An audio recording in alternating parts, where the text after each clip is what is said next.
믿기지 않겠지만 실화입니다. 전 남친한테 차이고 뻔뻔하게 청첩장까지 받았지 뭐예요. 개빡친 서울 여자 박서연, 인생 최대의 복수를 결심합니다. 바로 길거리 노숙자를 하룻밤 남자친구로 고용해 VVIP 결혼식장에 데려가는 거죠. 목표는 단 하나, 그놈 얼굴에 비곁을 날려주는 것. 그런데 세상에 이 가짜 남친의 정체가 상상도 못할 수준이라 결혼식장이 발칵 뒤집힙니다. 그리고 제 인생도요. 가동 롱거레스 이야기에 앞서 구독과 좋아요, 알림 설정은 다음 영상을 만드는데 정말 큰 힘이 됩니다. 넙대는 4월의 끝자락, 서울의 날씨는 꼭 사춘기 소녀처럼 변덕스러웠다. 박서연은 또다시 면접에서 물을 먹고 신림동의 미로 같은 골목 깊숙한 곳, 5평도 채 안 되는 반지하 자취방으로 돌아왔다. 방 안은 찜통처럼 후덥지근했고 이번 달 월세 50만 원은 어디서 구해야 할지 막막했다. 지갑에 남은 건 컵라면으로 며칠 버틸 수 있는 몇만 원이 전부. 석 달 전 다니던 회사가 구조조정을 했고 서연은 그대로 잘렸다. 그 후로 이력서를 50통은 넘게 넣었지만 전부 일십 아니면 광탈이었다. 이마에 맺힌 땀을 대충 훔치며 힘없이 집으로 들어서는데 낡은 책상 위에 놓인 청첩장 하나가 눈에 들어왔다. 고급스러운 크림색 종이에 반짝이는 금박 테두리, 핑크빛 실크 리본까지. 심장이 쿵 하고 내려앉았다. 웬 청첩장이지. 결혼하는 친구들은 이미 다 카톡으로 연락했는데 여름웅을 비집는 순간 강지훈, 여최유라, 저희 두 사람의 소중한 날 박서연님을 귀한 손님으로 모십니다. 라는 문장이 마치 망치처럼 서연의 뒤통수를 내리쳤다. 가론, 최유라. 서연은 그 자리에 못 박힌 듯 굳어버렸다. 스치자 온몸에 소름이 돋았다. 손에 들린 청첩장이 갑자기 천근만근 무겁게 느껴졌다. 그녀를 끌어안고 속삭이던 남자. 서연아, 나만의 시간이 필요해. 우리 관계에 잠시 쉼표가 있어야 더 단단해질 수 있을 것 같아. 그런데 그 쉼표의 끝이 결혼이라고? 그것도 최유라랑? 같은 마케팅팀 동료였던 그 여자. 예전에 지훈에게 둘이 무슨 사이냐고 물을 때마다 그냥 직장 동료야, 오버하지 마, 라며 손살에 치던 바로 그 여자. 서연은 헛웃음을 터뜨렸다. 매일 아침 정신 차리려고 들이키던 아이스 아메리카노보다 더 쓴 웃음이었다. 직장 동료가 이렇게 초고속으로 결혼을 한다고? 나만의 시간이 아니라 둘만의 시간이었겠지. 잠시 쉼표가 아니라 환승이었고. 서연은 비틀거리며 방으로 들어가 삐걱거리는 책상 위로 청첩장을 내던졌다. 침대 끝에 털썩 주저앉자 머릿속이 하얘졌다. 귀내는 여전히 지훈의 다정한 목소리가 생생하게 맴돌았다. 나중에 결혼하면 꼭 신라 호텔에서 하자. 거기 남산타워 뷰가 진짜 끝내주거든. 어때? 좋지? 그땐 동화 속 공주라도 된 것처럼 행복해하며 고개를 끄덕였는데 청첩장에 적힌 장소는 바로 그 신라 호텔 다이너스티홀이었다. 서연의 꿈이었던 그곳은 이제 강지훈과 다른 여자의 행복의 무대가 되어버렸다. 설한 놈은 참 사람 엿먹이는 재주가 탁월하다. 누군가 뺨을 후려치고는 뜨거운 숫덩이를 손에 쥐어준 기분이었다. 모멸감, 굴욕감, 그리고 마음 깊은 곳에서부터 스멀스멀 피어오르는 분노. 왜 하필 신라 호텔이야? 우리 추억에 대한 최소한의 존중도 없는 건가? 아니면 일부러 보란듯이 우리의 과거를 이렇게 짓밟고 싶었던 건가? 박서연은 한동안 꼼짝도 못하고 주저앉아 눈물만 뚝뚝 흘렸다. 3년의 연애가 그의 말을 찰떡같이 믿었던 내 순진함이, 이 처참한 배신감이 너무 서러워서 눈물이 멈추지 않았다.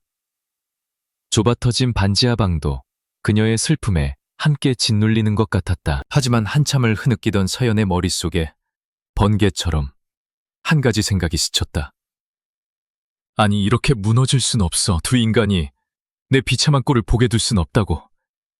그래, 그 결혼식 반드시 가야겠어.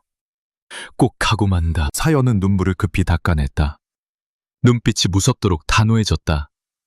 니놈들 행복한 꼴을 내 눈으로 직접 보라고? 좋아, 가줄게. 대신 혼자는 안 가. 대담하고도 미친 생각이 그녀의 머릿속에서 싹트기 시작했다. 먹을 정도로 멋진 남자를 데려갈 거야. 최유라는 질투에 미치게 만들고, 강지훈, 그 자식은 땅을 치고 후회하게 만들어주겠어.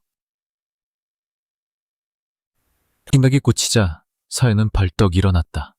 마치 결투 신청장이라도 되는 듯 청첩장을 노려봤다. 그래, 덤벼라 이거지.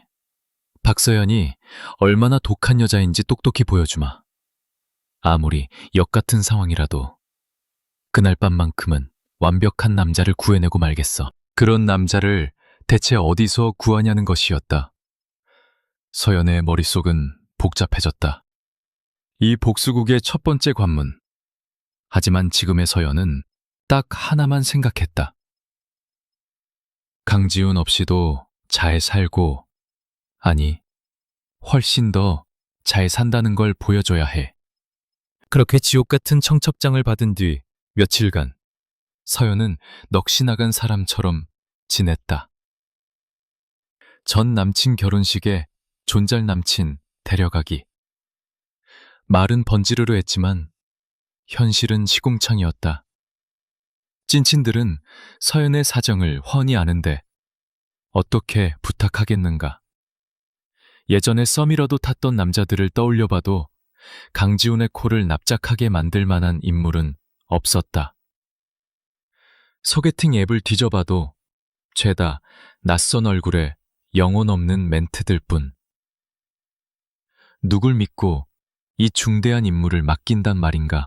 시골에 계신 엄마에게서 전화가 걸려왔다. 엄마의 목소리는 늘 걱정이 한가득이다. 서연아, 일은 어떻게 돼가? 돈은 안 부족하고 힘들면 엄마한테 말여. 서연은 애써 슬픔을 감추며 아무렇지 않은 척 대답했다. 엄마, 나 괜찮아.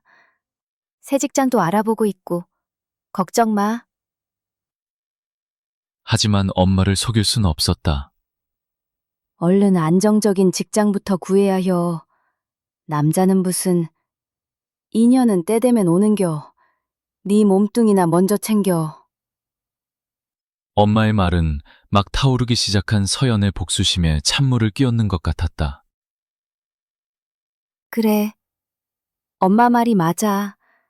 복수해서 뭐해? 밥은 먹고 살아야지. 나시만 27살, 잔인하게 짓밟힌 자존심은 쉽게 아물지 않았다. 그날 오후, 꽤 큰 미디어 회사 면접에서 또다시 거절당한 서연은 완전히 지쳐버렸다. 머리도 식힐 겸 그냥 정처 없이 걷기로 했다. 발길은 어느새 강남역 중심으로 향해 있었다. 오후 5시의 강남거리는 여전히 후텁지근했다. 수많은 차들이 쉴 새 없이 오가고 해질녘의 노란 햇살이 고층 빌딩 사이를 비스듬히 비추며 화려하면서도 숨막히는 풍경을 만들고 있었다. 서연은 고급 프렌치 레스토랑 앞에서 걸음을 멈췄다. 한 달 월급을 쏟아부어도 둘이서 밥 한 끼 먹기 힘든 곳. 말끔하게 차려입은 커플들과 부유해 보이는 가족들이 쉴 새 없이 드나들었다. 그리고 그때 서연은 그를 보았다. 레스토랑 입구 옆 차가운 대리석 벽에 등을 기댄 채 앉아있는 한 남자. 주변의 화려함과는 완벽하게 분리된 존재. 머리카락은 먼지와 땀으로 떡져 엉망이었고 덥수룩한 수염은 언제 깎았는지 알 수 없었다. 셔츠는 누렇게 바랬고 군데군데 해져 있었으며 꽤 더운 날씨임에도 낡은 바람막이를 걸치고 있었다. 색바랜 바지는 한쪽 단이 올라가 있었고 옆에는 해진 천 가방이 놓여 있었다. 그런데 이 남자, 뭔가 이상했다.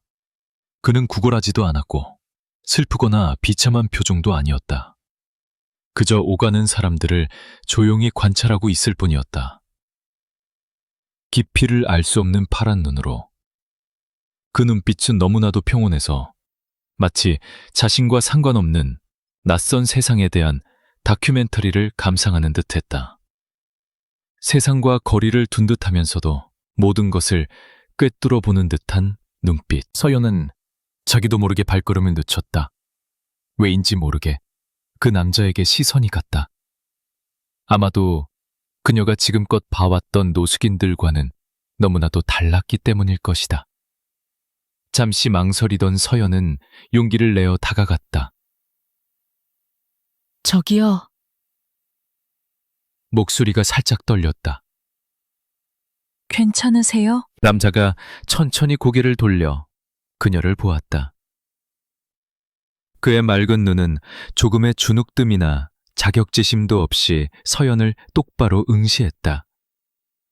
그저 형언할 수 없는 평온함만이 깃들어 있었다. 그가 힘겹게 입꼬리를 살짝 올렸다. 거의 알아챌 수 없는 미소가 스쳐 지나갔다. 목소리는 낮고 거칠었다. 말을 거의 안 해서인지 물이 부족해서인지 괜찮다의 정의를 어떻게 내리느냐에 따라 다르겠죠? 예상치 못한 대답에 서연은 잠시 놀랐다가 피식 웃음이 터졌다. 딱히 괜찮아 보이진 않네요. 신발도 없고 이 땡볕에 앉아 계시잖아요. 신발보다 더 많은 걸 잃었소. 냉자는한 어깨를 으쓱하며 여전히 담담한 목소리로 말했다. 하지만 지금은 그냥 이 고요함을 즐기는 중이오. 아니면 까먹으셨나? 서연이 짓궂음과 호기심이 섞인 목소리로 물었다. 남자는 잠시 머뭇거렸다. 마치 어떤 버전의 이야기를 들려줄지 고민하는 듯했다. 그냥 이안이라고 부르시오. 이안이요? 무슨 맞짱 드라마 주인공 이름 같네요. 이번엔 그가 소리내어 웃었다. 작지만 더 이상 거리감이 느껴지지 않는 웃음소리였다. 특종 기자 같고 서연도 따라 웃었다. 거의 맞았어요. 전 시직한 전직 문구점 직원이고 며칠째 잠 못 들게 하는 청첩장을 손에 들고 있죠. 이안이 눈썹을 치켜 올렸다. 오, 현대판 비극이로군. 서연은 팔짱을 끼고 그의 눈을 똑바로 쳐다봤다. 미친 생각이 머리를 스쳤다. 불과 몇 분 전만 해도 상상조차 할 수 없었던 생각. 혹시 도전 해볼 생각 없어요? 무슨 도전 말이요? 그가 되물었다. 눈빛에 호기심이 어렸다. 이번 주 토요일 저랑 결혼식에 가는 거요. 커런티는 멈추면 용기를 잃을까봐 단숨에 내뱉었다. 씻을 곳, 새 옷, 맛있는 음식. 다 제가 제공할게요. 당신은 딱 한 가지만 하면 돼요. 제 곁에서 저한테 푹 빠진 척 연기하는 거. 이안은 천천히 눈을 깜빡이며 서연을 살폈다. 이건 데이트 신청이요? 아니면 신분 도용 사기요? 입는 미소를 지으며 답했다. 그리고 당신 시간이 아주 많아 보이는데요. 침묵이 흘렀다. 그는 서연이 무엇을 숨기고 있는지 알아내려는 듯 그녀의 얼굴을 뚫어지게 쳐다봤다. 하지만 이상하게도 서연은 오히려 그가 무언가 비밀을 감추고 있는 것처럼 느껴졌다. 그래서 보수는 뭐요? 그가 침묵을 깨며 물었다. 최고급 저녁 식사, 깨끗한 잠자리, 뜨거운 물 샤워, 그리고 일이 잘 풀리면 명품 스트 대여까지. 서연이 윙크했다. 이안은 잠시 심각하게 고민하는 척하더니 말했다. 리스크는 재미, 그리고 만약 누가 우리 어떻게 만났냐고 물으면 당황해서 얼굴 빨개지는 절 볼 수 있는 기회? 처음으로 그가 활짝 웃었다. 여전히 초췌한 얼굴이었지만 그 미소는 주변을 환하게 밝혔다. 서연은 눈을 동그랗게 떴다. 진심이에요? 거절하기요, 거도로운 흥미로운 사람이요. 걸어닌 지러는 단단한 손을 내밀었다. 서연은 잠시 망설이다가 그의 손을 잡았다. 악수는 강하지 않았지만 그 안에 담긴 단호함이 느껴졌다.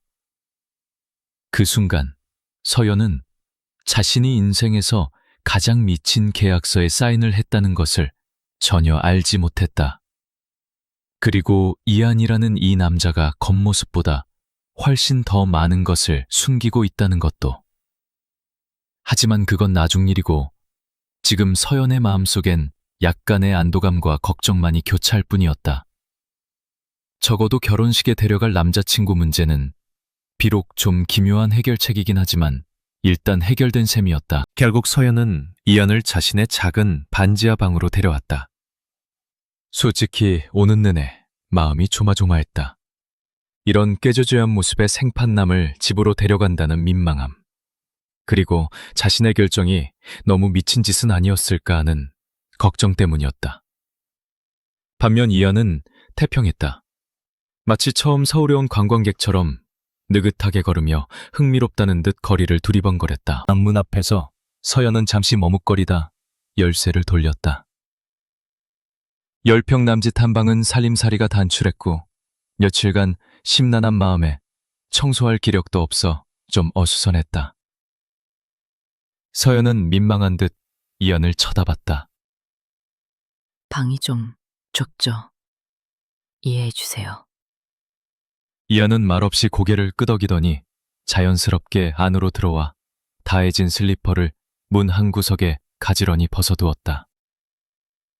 그는 방안을 한번 쓱 훑어보더니 서연의 낡은 마케팅 전공 서적과 소설책 몇 권이 꽂힌 작은 책장에서 시선을 잠시 멈췄다. 서연을 향해 태연하게 물었다. 오커피 있어? 내가 좀 중독이라. 서연은 눈이 동그래졌다. 뭐 이런 사람이 다 있어. 남의 집에 오자마자 커피부터 찾다니. 하지만 이내 고개를 끄덕였다. 믹스커피밖에 없는데 괜찮죠? 서연이 부산스럽게 커피를 타는 동안 이한은 방에 하나뿐인 나무 의자에 자연스럽게 앉았다. 서연이 평소에 작업용으로 쓰던 의자였다.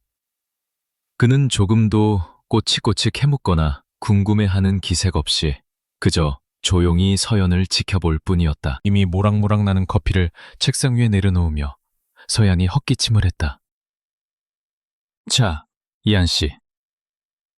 본격적으로 협력하기 전에 몇 가지 확실히 해둘 게 있어요. 마시고는 고개를 끄덕였다. 듣고 있어, 사장님. 서연은 그의 호칭에 웃음이 터질 뻔했지만 애써 심각한 표정을 유지했다. 토요일 밤까지 절대 사라지면 안 돼요. 둘째, 외계인한테 납치됐다거나 국제 범죄에 연루됐다는 식의 헛소리하면 안 돼요. 셋째, 그리고 가장 중요한 거. 진짜 남자친구처럼 행동해야 해요. 꿀 떨어지는 눈빛, 닭살 돋는 칭찬, 뭐 그런 거요. 알겠죠? 이한은 커피를 한 모금 더 마셨다. 그의 눈빛이 의미심장했다. 무슨 A급 연기력 테스트 같군. 그럼 당신은 나한테 적용될 규칙은 없소? 서연은 어리둥절했다. 저요? 제가 뭐 지킬 게 있어요? 있지. 이한이 여전히 나지막한 목소리로 말했다. 딱 하나. 내 과거에 대해선 아무것도 묻지 마시오. 절대로. 특히 내가 전에 무슨 일을 했는지. 그는 한 글자 한 글자 힘주어 말했다. 그의 눈빛에 스쳐 지나가는 아득함에 서연은 저도 모르게 몸을 떨었다. 이 남자 대체 정체가 뭘까? 왜 이런 기묘한 조건을 거는 거지? 호기심은 커졌지만 서연은 고개를 끄덕였다. 좋아요. 동의할게요. 과거는 묻지 않기로. 그렇게 구두 계약이 체결되었다. 그날 오후 서연은 미용사인 사촌 오빠에게 달려가 이발 도구를 빌려왔다. 오빠는 신사동 유명 헤어살롱 드루소의 수석 디자이너였다. 그는 샴푸, 린스 샘플까지 쥐어주었다. 좁아 터진 화장실에서 서연은 이안의 변신 프로젝트를 시작했다. 떡진 머리를 깨끗하게 감기고 조심스럽게 가위로 조금씩 다듬었다. 솔직히 서연의 솜씨는 야매 수준이었지만 이상하게도 그녀의 손길 아래 이안의 머리는 점점 단정해졌다. 머리 면도가 가장 긴장되는 순간이었다. 서연은 면도칼을 든 손이 떨렸다. 실수로 상처라도 낼까봐 조마조마했다. 실수하면 우리 사이에 큰일 나는 거요. 무샤르카 그 이안이 서연이 턱수염을 조심스럽게 미는 동안 눈을 감은 채 장난스럽게 말했다. 조용히 안 해요. 그러다 눈썹 반쪽 날아갈 줄 알아요. 서연은 집중하며 쏘아붙였지만 자신도 모르게 웃음이 터져나왔다. 이안의 웃음소리가 울려 퍼졌다. 순간 서연은 마음이 가벼워지는 것을 느꼈다. 그 찰나 하마터면 면도날이 빗나갈 뻔했다. 괜찮아요. 다 제 컨트롤 하에 있어요. 수룩한 수염이 거치자 이안의 본 모습이 드러났다. 높고 곧은 콧날, 너무 두껍지도 얇지도 않은 입술, 그리고 특히 남자다운 짙은 눈썹과 한층 더 깊고 맑아진 눈. 서연은 저도 모르게 심장이 한 박자 빠르게 뛰는 것을 느꼈다. 샤케어를 마치고 나온 이안은 서연이 오늘 아침 동대문에서 급하게 사온 흰 셔츠와 시골의 아버지가 몇 년 전에 보내주셨지만 붙이지 못했던 새것 같은 남색 바지를 입고 있었다. 그가 화장실에서 걸어 나왔을 때 서연은 거의 숨을 멎는 듯했다. 눈앞의 남자는 며칠 전 강남역에서 만났던 노숙인의 흔적을 조금도 찾아볼 수 없었다. 단정하게 잘린 검은 머리는 특별한 스타일링 없이도 세련된 느낌을 주었고 깨끗한 얼굴은 남성적인 이목구비를 더욱 돋보이게 했다. 훤칠한 키와 듬직한 어깨, 그리고 특히 그녀를 똑바로 바라보는 그의 눈빛에는 이상한 끌림이 있었다. 서연은 자기도 모르게 감탄사를 내뱉고는 놀라움을 감추려 급히 헛기침을 했다. 큼큼 괜찮네요. 애써 태어난 척했지만 속으로는 비명을 지르고 있었다. 세상에, 이게 내가 길에서 주워온 그 사람 맞아? 어떻게 이렇게 드라마틱하게 변할 수가 있지? 이안은 마치 런웨이의 모델처럼 한 바퀴 돌았다. 그래서 사장님, 토요일 밤 제 대본은 뭡니까? 서연은 심호흡을 하며 겨우 정신을 차렸다. 당신 이름은 판이안. 국제기구에서 일하는 지속가능 개발 컨설턴트예요. 재생에너지 프로젝트 전문가라 유럽이랑 미국 출장이 잦고요. 이안은 흥미롭다는 표정으로 눈썹을 치켜 올렸다. 아주 구체적이고 인상적이군. 당연하죠. 서연이 으쓱했다. 우리가 만난 건 6개월 전 도시숲 재조성 관련 세미나에서 당신은 유기동물 구조봉사 프로젝트에 대한 제 발표에 반했고 첫눈에 사랑에 빠진 거죠. 그녀는 진지한 표정을 유지하려 애썼다. 이안은 웃음을 참으려 애쓰며 서연을 쳐다봤다. 와, 그렇게 디테일하게? 어젯밤부터 대본 연습이라도 했소? 어젯밤부터 지금까지요. 서연이 솔직하게 인정했다. 사람들이 믿을 것 같아요? 아니. 이안이 미소 지었다. 하지만 내가 진짜처럼 만들어주지. 난 도전을 좋아하니까. 그는 윙크를 했다. 그날 밤 서연은 잠을 설쳤다. 다가올 계획에 대한 걱정 반, 그리고 낡은 소파에서 잠든 이안의 존재 때문이었다. 그의 규칙적인 숨소리가 들려왔지만 이상하게도 거슬리지 않았다. 비록 인시적이고 기구한 상황이지만 집에 남자가 있다는 사실이 묘한 안정감을 주었다. 그는 너무나 미스터리하고 너무나 달랐다. 노숙자에서 단 몇 시간 만에 신사로 변신했다. 판 이안. 그는 대체 누구일까? 그 질문이 서연의 마음속을 파고들며 앞으로 다가올 놀라운 사건들을 예고하고 있었다. 마침내 운명의 토요일이 왔다. 저녁 애급시 동대 입구역 근처의 신라 호텔은 화려한 조명을 밝히며 거리를 환하게 비추고 있었다. 안은 호화로운 샹들리에와 거대한 꽃장식 그리고 감미로운 음악으로 가득했다.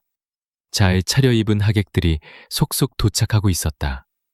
홈렛은 자취방의 큰 거울 앞에 서서 터질 듯 뛰는 심장을 진정시키려 심호흡을 했다. 그녀는 사촌 동생에게 빌린 에메랄드 그린색 드레스를 입고 있었다. 사촌은 이 색이 서연의 갈색 눈동자와 찰떡이라며 강력 추천했지만 서연은 그냥 갈색은 갈색일 뿐이라고 생각했다. 게다가 재질이 너무 얇아서 숨만 세게 쉬어도 찢어질 것 같았다. 그녀는 며칠 밤샘으로 생긴 다크서클을 가리고 조금이라도 생기 있어 보이려고 1시간 동안 공비려 화장을 했다. 품팔아 월세의 거의 절반에 달하는 거금을 주고 빌린 네이비 수트로 갈아입고 나왔다. 그는 서연이 유튜브 영상 수십 개를 보고 겨우 매준 실크 넥타이를 매만지고 있었다. 지금 그의 모습은 며칠 전의 그라고는 상상도 할 수 없었다. 이렇게 격식 있는 옷차림이 마치 맞춤복처럼 편안해 보였다. 준비됐어요? 서연이 긴장으로 갈라지는 목소리로 물었다. 언제나.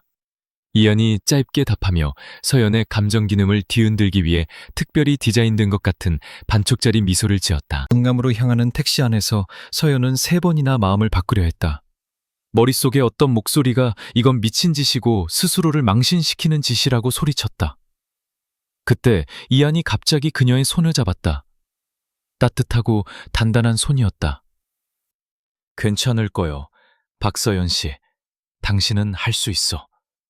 그의 목소리는 이상하리만치 진심이 담겨 있었다. 서연은 심호흡을 했다.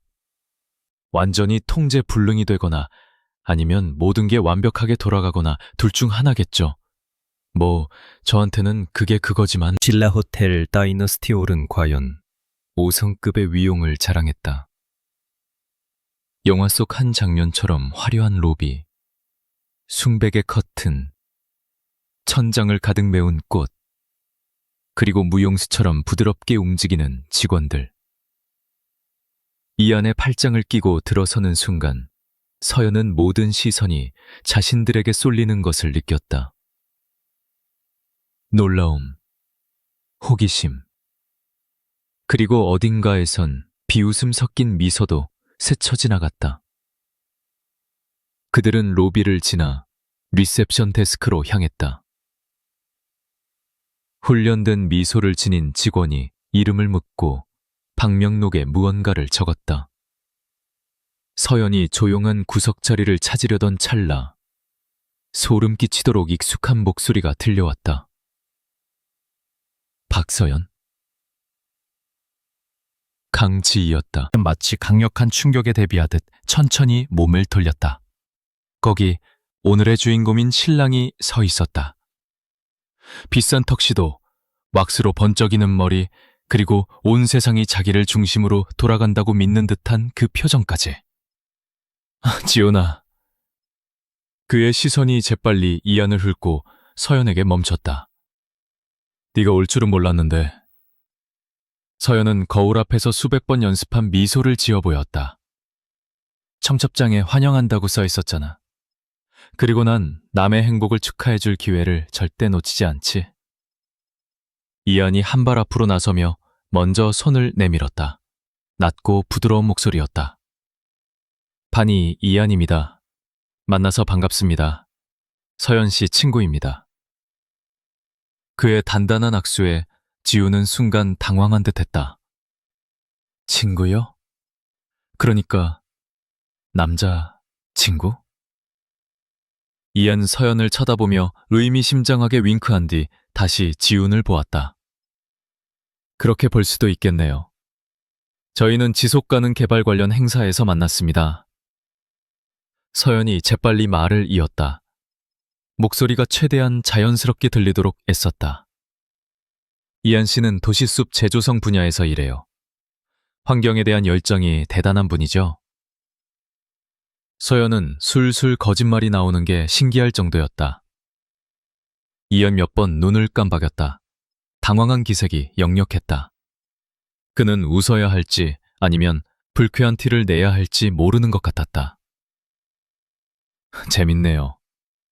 유라가 보면 좋아하겠어요.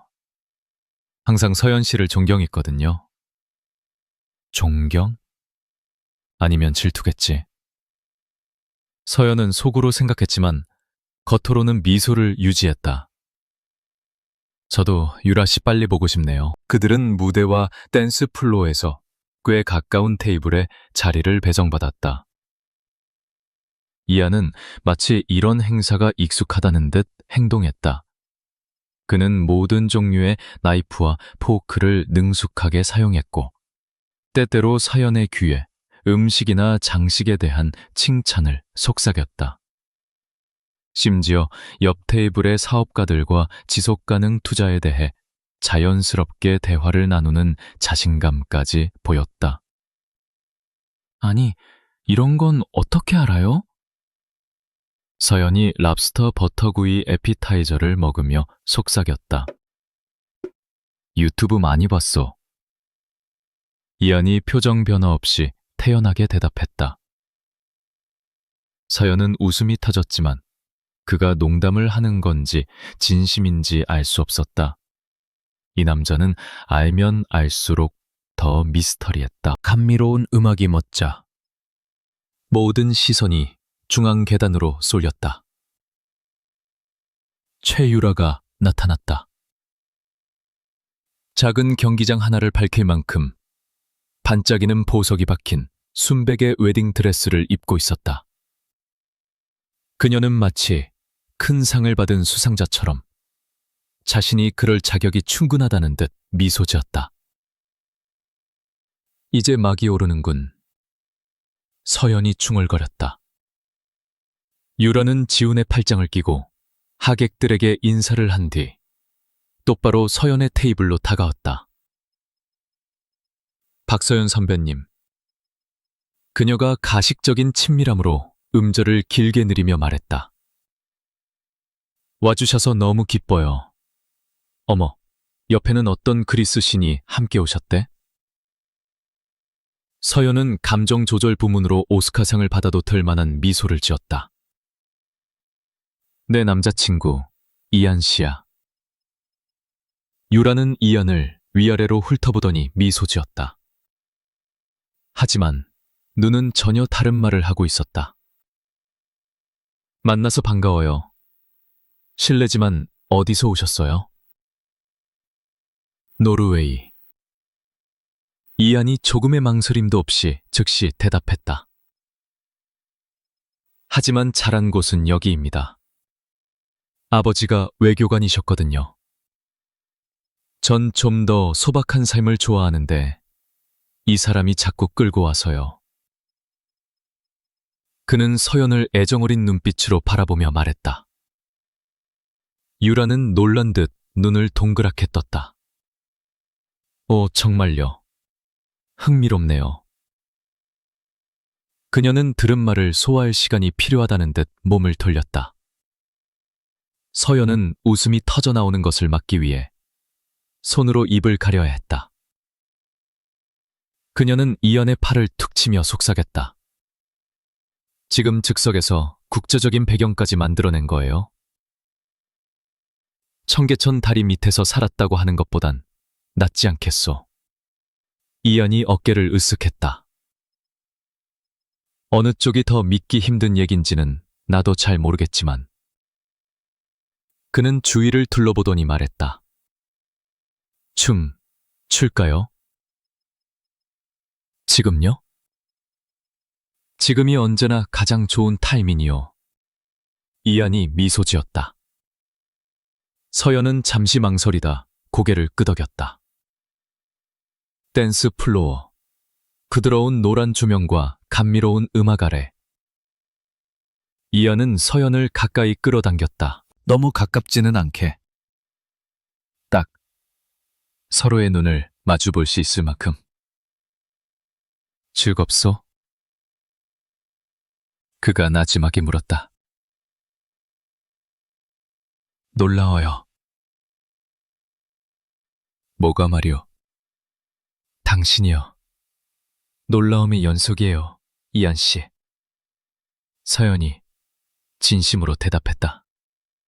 그녀가 무언가 더 말하려던 순간 갑자기 무대 위 마이크 소리가 울렸다. 지훈이 와인잔을 들고 올라섰다. 목소리는 이미 술 기운이 들었다. 본격적인 축사에 앞서 몇몇 특별한 분들께 감사의 말씀을 전하고 싶습니다. 그는 일부러 말을 길게 늘었다. 친구, 가족, 그리고 물론 우리의 소중한 박수현 씨를 빼놓을 수 없겠죠? 모든 사람들이 서연을 돌아봤다. 그녀는 발밑에 땅이 꺼지는 것 같았다. 정말 멋진 여자입니다.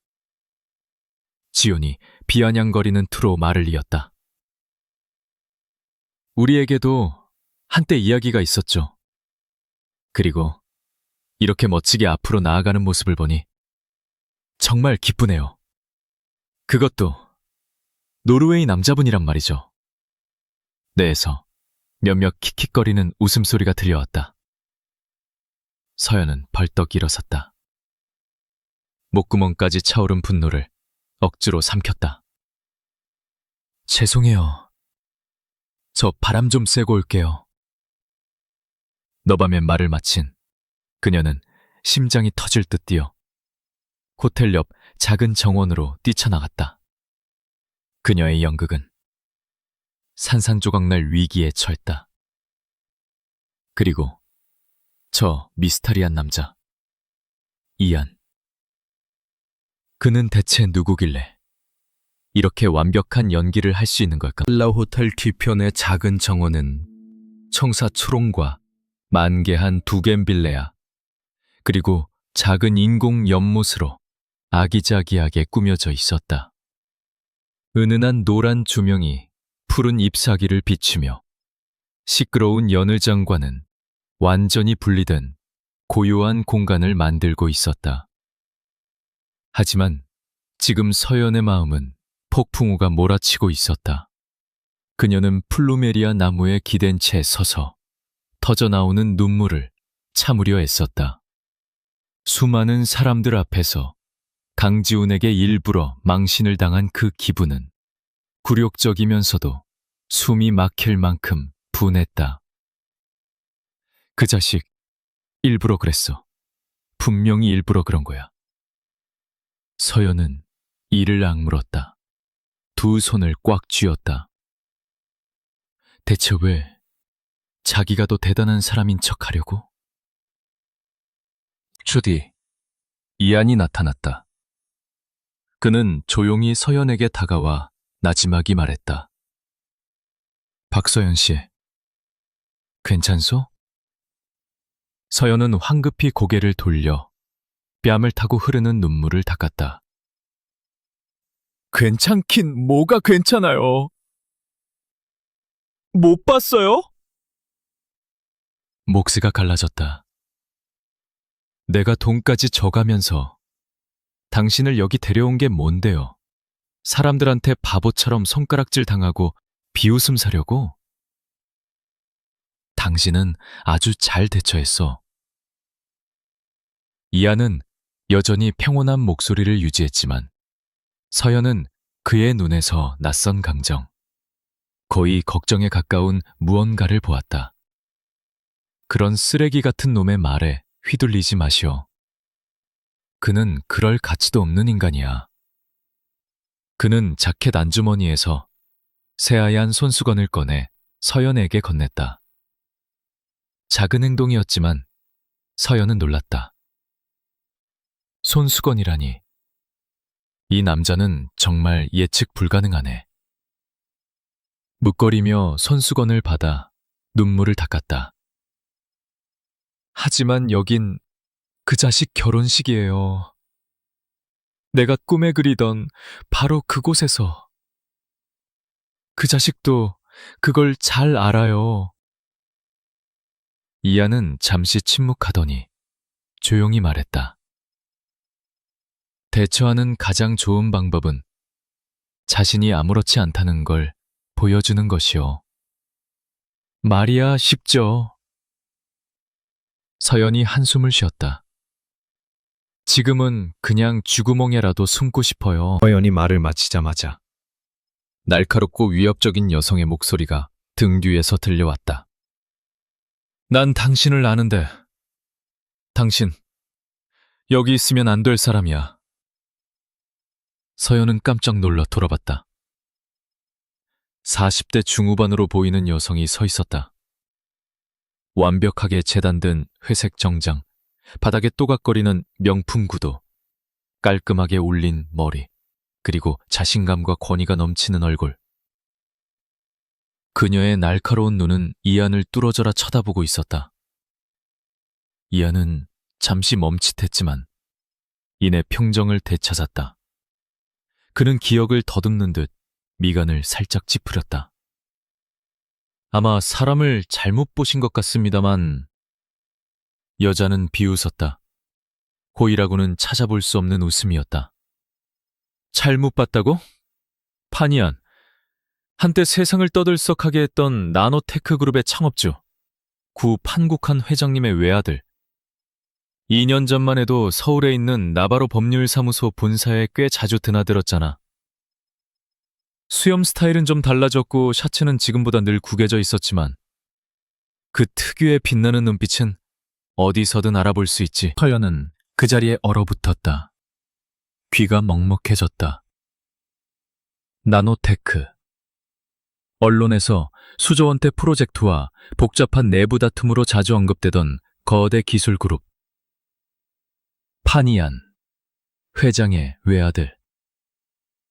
내가 길에서 주워온 남자, 결혼식 남자친구로 고용한 그 남자. 대체 이게 무슨 일이? 여자는 여전히 이안에게서 눈을 떼지 않았다. 그리고 내 기억이 맞다면 당신은 나바로에서 단순한 방문객이 아니었을 텐데? 이안은 한동안 말이 없었다. 그는 서연이 막 다듬어준 머리카락을 쓸어 넘겼다. 마침내 그는 길게 한숨을 내쉬었다. 더 이상 태연함을 유지할 수 없는 깊은 피로감이 깃든 얼굴이었다. 그는 복잡한 눈빛으로 서연을 돌아보았다. 조소. 목소리가 쉬어 있었다. 당신 말이 틀리지 않아. 내 플레임은 판이 아니오. 그러고는 서연을 똑바로 쳐다봤다. 너 한때 나노테크의 후계자였어. 서연은 머리가 빙빙 도는 것을 느꼈다. 플루메리아 나무를 붙잡고 서야 겨우 서 있을 수 있었다. 후계자라니요? 회장님 아들이라는 뜻이에요? 이안은 무겁게 고개를 끄덕였다. 그렇소. 하지만 모든 게 변했지. 2년 전 큰 스캔들이 터졌어. 내 이름이 온 신문 지면을 도배했지. 사실 난 그저 희생양이었던 복잡한 소송이었어. 순식간에 모든 걸 잃었어. 명성, 지위, 지분, 거의 모든 걸. 그럼 당신 한때 백만장자, 아니 억만장자였다는 거예요? 서연은 이 충격적인 정보를 소화하려 했으며 더듬거렸다. 그 숫자는 그녀의 현재 삶과는 너무나도 동떨어진 것이었다. 6개월간 나노테크의 CEO로 임명됐었어. 이안이 마치 남의 이야기를 하듯 담담하게 말을 이었다. 하지만 결국 이사회, 아버지가 믿었던 바로 그 사람들이 날 회사에서 몰아냈지. 난 누구의 동정도 필요 없었어. 그저 잠시 사라지고 싶었을 뿐이요. 카메라, 재무 보고서, 변호사들과의 지긋지긋한 청문회가 없는 공기를 마시고 싶었을 뿐.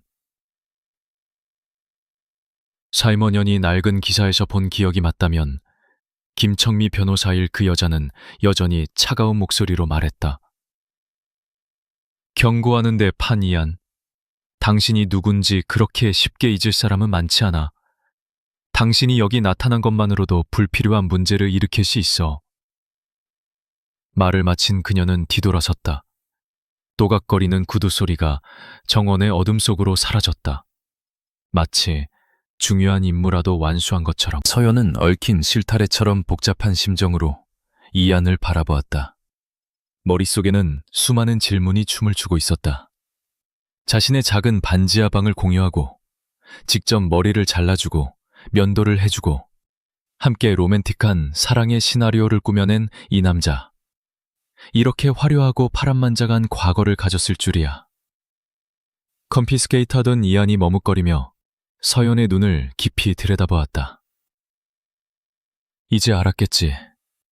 인생이란 게 참 아이러니하지 않소, 박서연 씨.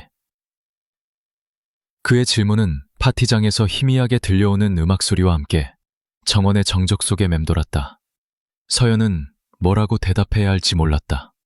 강지훈에게 망신당한 충격이 채 가시기도 전에 이 안의 진짜 정체라는 더 큰 충격이 덮쳐왔다. 모든 것이 너무 빠르고 갑작스러워서 출구 없는 소용돌이에 휘말린 기분이었다. 전 남친을 향한 복수 계획은 이제 예측 불가능한 혼돈 그 자체가 되어버렸다. 신라 호텔 정원의 고요함은 파니안의 충격적인 고백 이후 순식간에 무겁게 내려앉았다. 서연은 돌처럼 굳어버렸다. 윙윙거리는 머릿속으로 방금 들은 정보를 정리하려 애썼다. 길에서 우연히 만난 남자. 밥 한 끼와 샤워를 대가로 고용한 그 남자가 거대 IT 기업 나노테크의 전 CEO이자 후계자라니. 이건 로또 1등에 당첨되는 것보다 더 믿기 힘든 이야기였다. CCTV. 그럼 모든 걸 잃었다는 그 말들은. 서연이 떨리는 목소리로 더듬거렸다. 이안은 서연의 시선을 피하며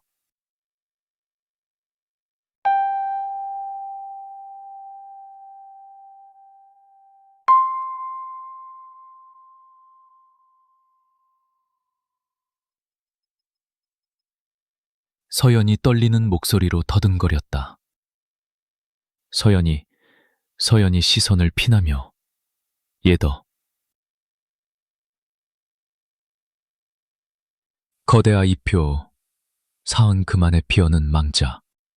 시선이 목석 잃었시 나노테크의 전 CEO이자 후계자라니. 방금 들은 정보를 목소리로 두기면 택개우리한 나노테크의 전 CEO이자 후계자라니.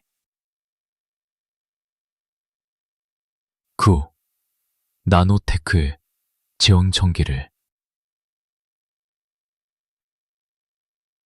나노테크의 이온 전기래.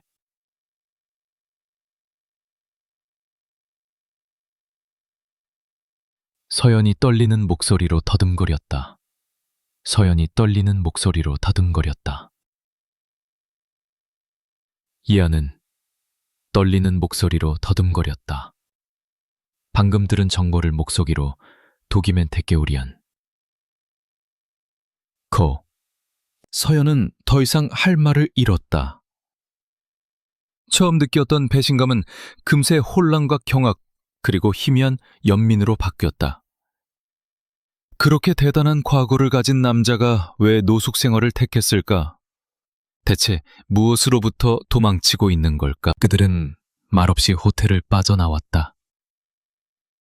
어색하고 무거운 침묵이 신림동의 작은 골목으로 향하는 택시 안을 가득 메웠다. 서연은 창밖만 바라보았다.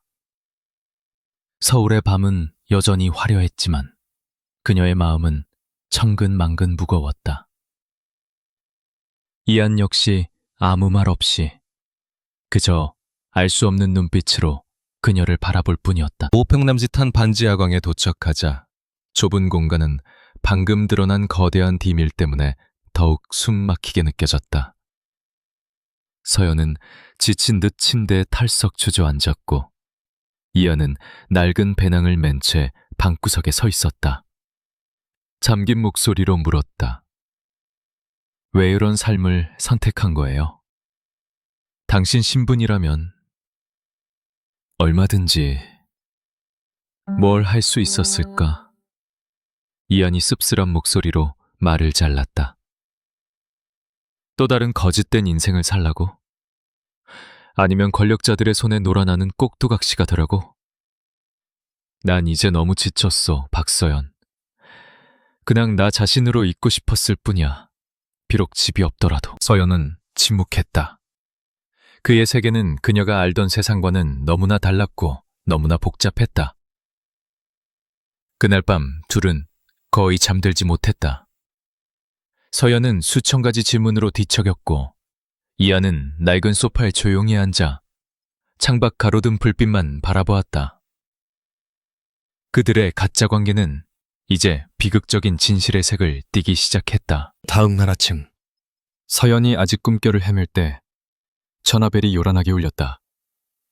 전 직장 동료이자 절친인 미나였다. 서연아, 너 지금 당장 페북 들어가 봐. 난리 났어. 서연은 두근거리는 심장으로 휴대폰을 열었다. 재벌가 가십 전문 커뮤니티인 강남 패치 피드가 그녀와 이안의 사진으로 도배되어 있었다.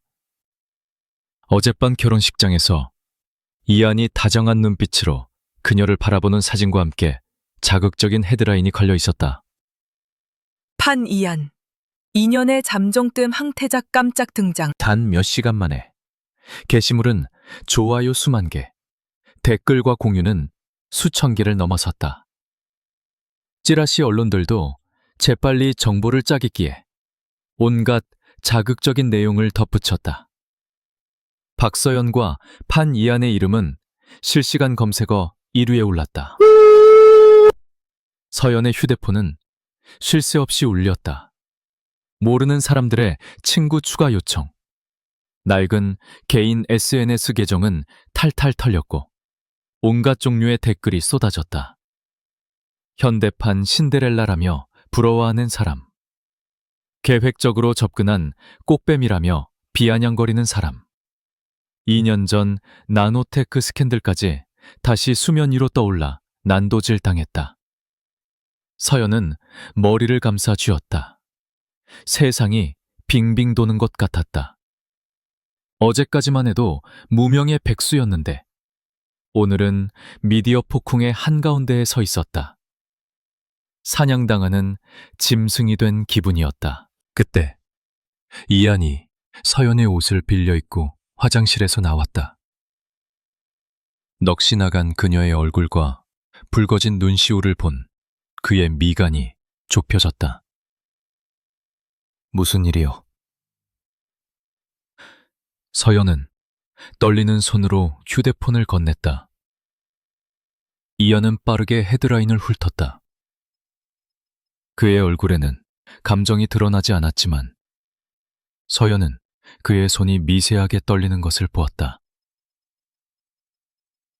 미안하오.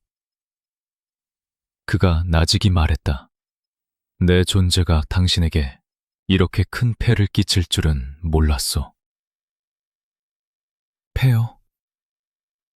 서연이 쓴웃음을 지었다. 이건 그냥 폐가 아니에요, 이한 씨. 이건 악몽이라고요. 내 인생이 완전히 뒤집혔어요. 그녀는 복잡한 눈빛으로 그를 쳐다봤다. 대체 당신 스캔들이 뭐였는데요? 왜 이렇게 심각하게들 얘기하는 거예요? 동안 창밖을 바라보았다. 이른 아침 서울의 소음이 들려왔다. 길고 썩 좋지 않은 이야기요. 그가 조용히 말했다. 거대한 숫자, 음모, 그리고 배신. 난 뒤집어 쓴 거요. 눈앞에 남자를 보았다. 그가 자세히 말하지 않아도 목소리에 담긴 고통과 피로를 느낄 수 있었다.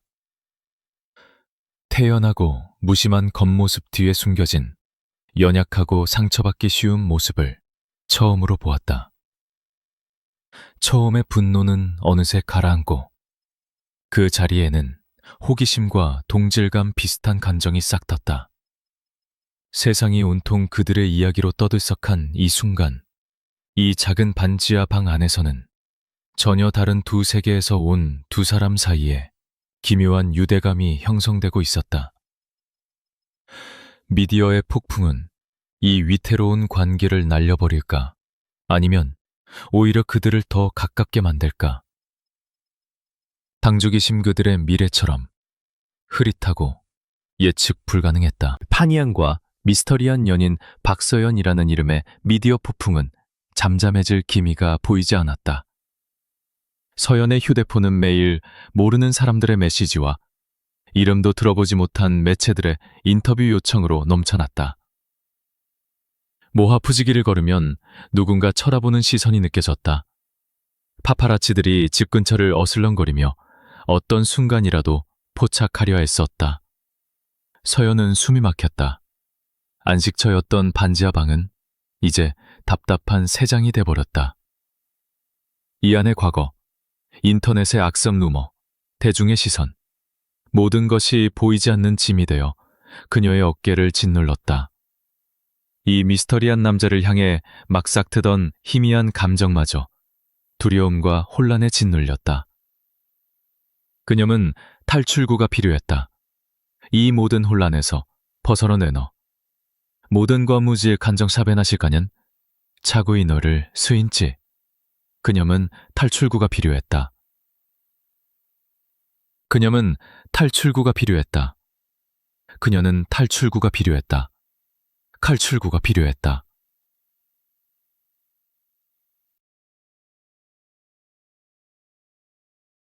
그날 이른 아침, 이안이 소파에서 깊이 잠들어 있을 때 그녀는 조용히 간단한 옥다지를 작은 배낭에 챙겼다. 그리고 쪽지의 몇 자를 급하게 휘갈겼다. 하지만 더는 못 견디겠어요. 하지만 더는 못 견디겠어 필요해요. 찾지 말아주세요. 괜찮아지면 돌아올게요. 모든 것에 감사했어요. 서연. 그녀는 어젯밤 그가 따라준 물컵 옆에 쪽지를 놓았다. 잠든 그의 얼굴은 평온해 보였다.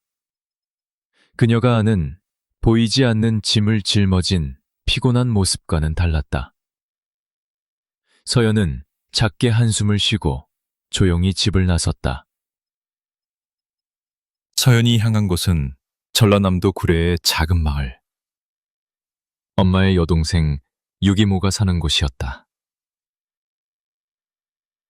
남부터미널에서 버스로 3시간을 달려 도착했다. 시골의 맑은 공기는 서울의 숨막히는 매연과는 달랐다. 이모의 집은 작은 개울 옆에 자리한 소박한 기와집이었다. 주위는 온통 과수원이었다. 유기모는 머리가 희끗하고 인자한 미소를 가진 60대 여성이었다. 그녀는 조카딸을 말없이 껴안아 주었다. 아무것도 묻지 않고 그저 다락방을 내어주고 서연이 어릴 때부터 좋아했던 소박한 시골 밥상을 차려주었다. 시골에 있는 동안 서연은 휴대폰을 끄고 도시의 소란을 잊으려 애썼다. 이모를 도와 밭일을 하고 오후에는 개울가에 앉아 물 위에 뜬 부평초를 보며 오가는 배소리를 들었다. 시골의 평화가 그녀의 상처 입은 마음을 조금씩 어루만져 주었다. 한편 서울에서 잠이 깬 이하는 서연이 없는 것을 발견했다. 책상 위에 작은 쪽지를 읽는 순간 그의 마음은 무겁게 가라앉았다. 자신이 그녀에게 너무 많은 부담을 줬다는 것을 알았지만 이대로 그녀를 보내고 싶지는 않았다. 그는 그녀가 갈 만한 곳을 단서를 찾기 위해 작은 방을 뒤지기 시작했다. 문득 언젠가 서연이 시골의 유기모와 과수원, 맛있는 음식에 대해 무심코 이야기했던 것이 떠올랐다. 그리고 책상 위에서 낡고 누렇게 변한 엽서 한 장을 발견했다. 강변시장 사진이었고 뒷면에는 구례의 유기모 주소가 적혀 있었다. 망설임 없이 이하는 낡은 배낭을 메고 터미널로 아닌 덜컹거리고 붐비는 일반 버스. 서연이 겪었을 감각을 그대로 느끼고 싶었다. 고시어 터미널에 도착해 오토바이 택시 기사에게 엽서의 주소를 보여주었다. 구불구불한 시골길 양옆으로 푸른 나무들이 스쳐 지나갔다. 마침내 붉은 히비스커스 울타리가 있는 작은 집 앞에 멈춰섰다. 서연은 집 뒤뜰 산수유 나무 아래 그네에 앉아 멍하니 강을 바라보고 있었다. 등 뒤에서 들려오는 슬리퍼 소리에 깜짝 놀라 돌아봤다. 이한이었다.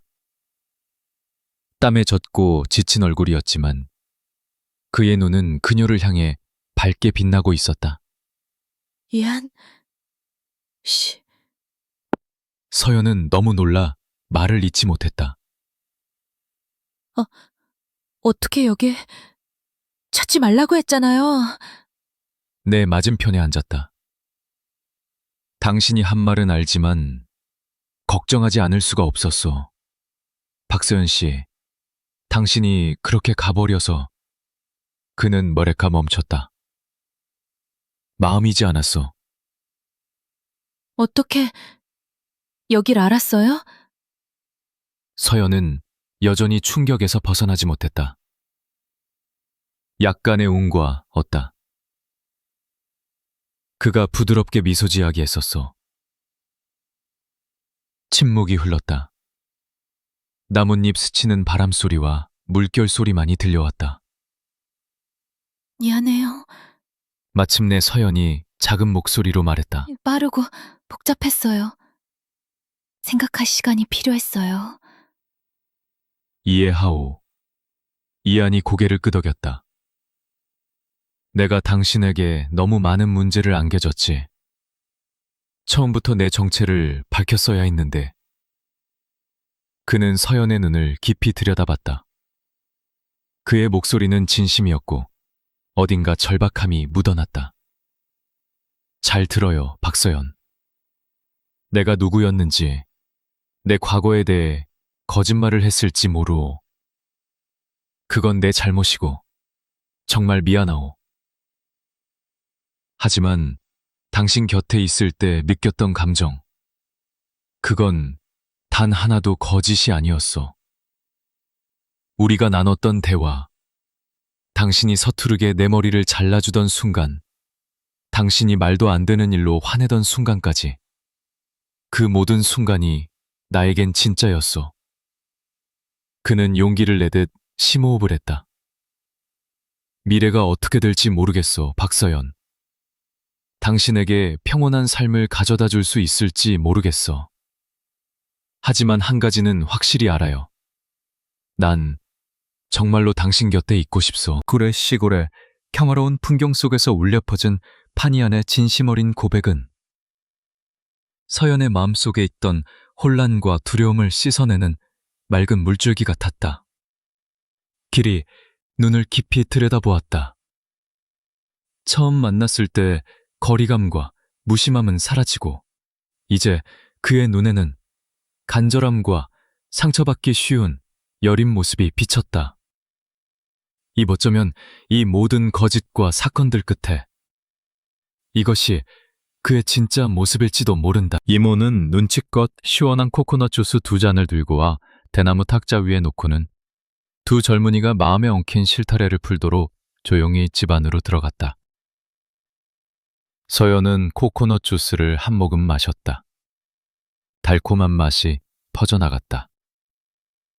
그녀는 한동안 바람에 흔들리는 나뭇잎을 바라보며 침묵했다. 마침내 그녀는 고개를 들어 이안을 똑바로 쳐다보았다.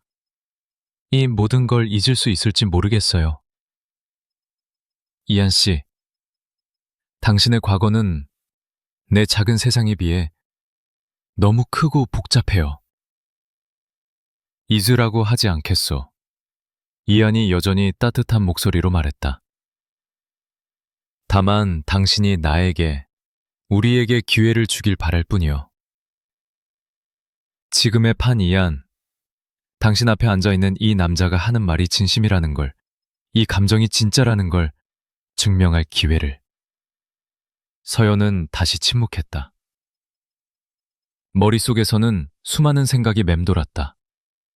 믿어야 할까, 말아야 할까, 용서해야 할까, 의심을 간직해야 할까. 그때 이모가 집 안에서 두 사람 모두 들으라는 듯 일부러 큰 소리로 말했다. 사람이 과거 없는 사람이 어디 있겠냐. 평탄한 사람도 있고 풍파 많은 사람도 있는 거지. 중요한 건 지금이랑 앞으로요. 어떻게 바로 서서 의미 있게 사느냐, 그게 중요한 거지. 서연의 마음 깊은 곳을 건드렸다. 그녀는 이안을 보며 작게 고개를 끄덕였다. 당신이 뭘 할 수 있는지 한번 믿어보죠. 희미한 미소. 여전히 약간의 의심이 섞여 있었지만 부드러움을 감출 수는 없었다. 그 후 이모 집에서의 며칠은 평화롭게 흘러갔다. 이안은 천근만근의 짐을 내려놓은 듯했다. 그는 이모를 도와 과수원을 돌보고 채소를 다듬고 심지어 땅 파는 법까지 배웠다. 평생 한 번도 해보리라 생각지 못했던 일들이었다. 서연은 그를 지켜보았다. 평범한 일을 하며 그의 눈에서 빛나는 진심과 소박한 기쁨을 보았다. 그들의 감정은 더 이상 연극의 화려한 대사나 어색한 몸짓이 아니었다. 점점 더 자연스럽고 따뜻해졌다. 일주일쯤 후, 어느 날 오후, 이안이 이모를 도와 오이 지지대를 묻고 있을 때 전화가 울렸다. 김청리 변호사였다. 영상통화 속 그녀의 얼굴은 여전히 차가웠다. 그녀는 나노테크 이사회가 이안의 이전 제안에 동의했다고 통보했다. 그들이 마지막 합의안을 제시했다는 것이다. 이안이 남은 모든 권리와 지분, 그리고 그룹과의 법적 관계를 완전히 포기하는 대가로 그들은 그에게 돈을 지불할 것이었다. 새로운 삶을 시작하기에 충분히 큰 돈이었지만 동시에 화려했던 과거와의 완전한 단절을 의미했다. 나노테크라는 이름에서 날 완전히 지워버리고 싶어 하는군. 이안이 통화 후 서연에게 말했다. 목소리가 복잡했다. 그 대가로 50억을 주겠다고 하오. 아마 이게 모든 걸 끝내는 최선의 방법이겠지. 50억. 서연에게는 평생 꿈도 꾸지 못할 거액이었다. 하지만 한때 수조 원대 그룹을 손에 쥐었던 판 이안에게는 그가 가졌던 것의 작은 일부에 불과할지도 모른다. 더 중요한 것은 그것이 자유와 새로운 시작을 위한 대가라는 점이었다. 서연은 바라보며 조용히 그의 손을 잡았다. 그래서 어떻게 할 거예요? 그녀의 손을 가볍게 쥐었다. 사인할 거요. 새로운 삶을 만들고 싶어. 과거의 그 누구, 그 무엇에도 얽매이지 않고 내 스스로 결정하는 삶을. 며칠 후 이안은 법적 절차를 마무리하기 위해 잠시 서울로 돌아갔다. 그는 두꺼운 서류 뭉치에 망설임 없이 사인했다. 펜을 내려놓는 순간 그는 전에 없던 해방감을 느꼈다. 화려했지만 쓰라렸던 나노테크의 황태자 판 이안의 과거는 공식적으로 막을 내렸다. 구례로 돌아온 이안은 다른 사람이 되어 있었다. 그는 방랑하던 시절에 품었던 막연한 아이디어들을 서연에게 이야기했다. 그는 무의미한 이익 숫자가 아닌 공동체에 실질적인 가치를 주는 의미 있는 일을 하고 싶다고 했다. 서연은 그의 말을 들으며 심장이 뛰었다. 보호소에서 봉사하던 날들, 어려운 환경의 아이들에게 그림을 가르쳐주던 기쁨이 떠올랐다. 어쩌면 서연이 머뭇거렸다. 우리 여기 아이들을 위한 공간을 만들어보는 건 어때요? 아이들이 배우고 놀고 책 읽고 그림 그릴 수 있는 곳이요. 시골 아이들은 그런 걸 접할 기회가 별로 없잖아요. 숨속 열정에 불을 지폈다. 그는 빛나는 눈으로 그녀를 바라보았다. 바시언자요. 서연 씨. 정말 멋진 생각이야. 우리가 그걸 하는 거요.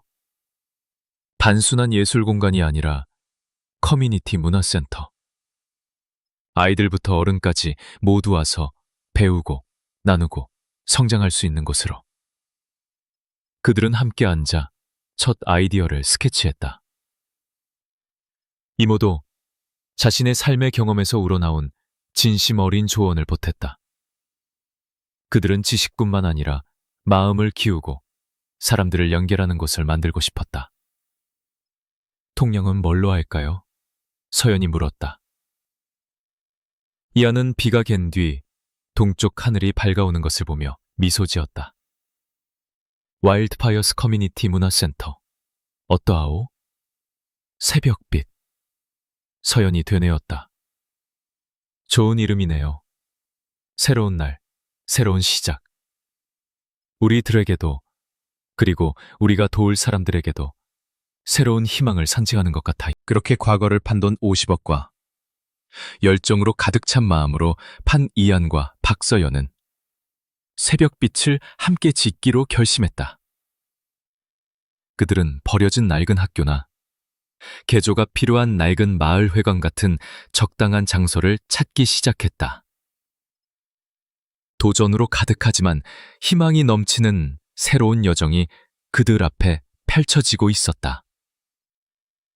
그 여정 속에서 그들의 사랑은 공동체를 위한 의미 있는 일을 통해 시험받고 더욱 단단해질 것이었다. 어느새 서연과 이안이 구례 새벽빛 커뮤니티 문화센터에 첫 벽돌을 놓은 지 1년이 훌쩍 지났다. 버려진 듯 했던 낡은 마을 회관은 이제 완전히 새로운 모습으로 탈바꿈했다. 벽은 서연과 동네 아이들이 함께 그린 귀여운 벽화로 장식된 밝은 색으로 칠해졌다. 넓은 앞마당은 아이들이 직접 가꿀 수 있는 작은 채소밭과 향기로운 꽃밭으로 변했다. 사일런스트 내부는 하루 종일 웃음소리가 끊이지 않았다. 서연의 미술교실은 언제나 붓과 물감에 푹 빠진 동그란 눈의 아이들로 가득 찼다. 이안이 직접 책장을 짠 작은 도서관은 책을 읽고 빌리려는 사람들로 붐볐다. 그는 주말마다 주민들을 위한 무료 영화 상영회를 열거나 지역 공예가들을 초청해 여성들을 위한 공예교실을 열기도 했다. 크어 좋은 소문은 멀리 퍼져나갔다. 새벽빛은 지역 주민들이 가장 좋아하는 장소가 되었을 뿐만 아니라 지자체와 여러 사회단체의 주목을 받게 되었다. Confiscated 그들은 100명이 넘는 어려운 환경의 아이들이 예술 교육과 소프트 스킬을 접할 수 있도록 도왔고, 부들로 수공예품을 만드는 작은 협동조합 프로젝트를 시작해 많은 가정에 추가 수입을 안겨주었다. 그러던 어느 맑은 아침, 전라남도청에서 센터로 공식 서한이 도착했다.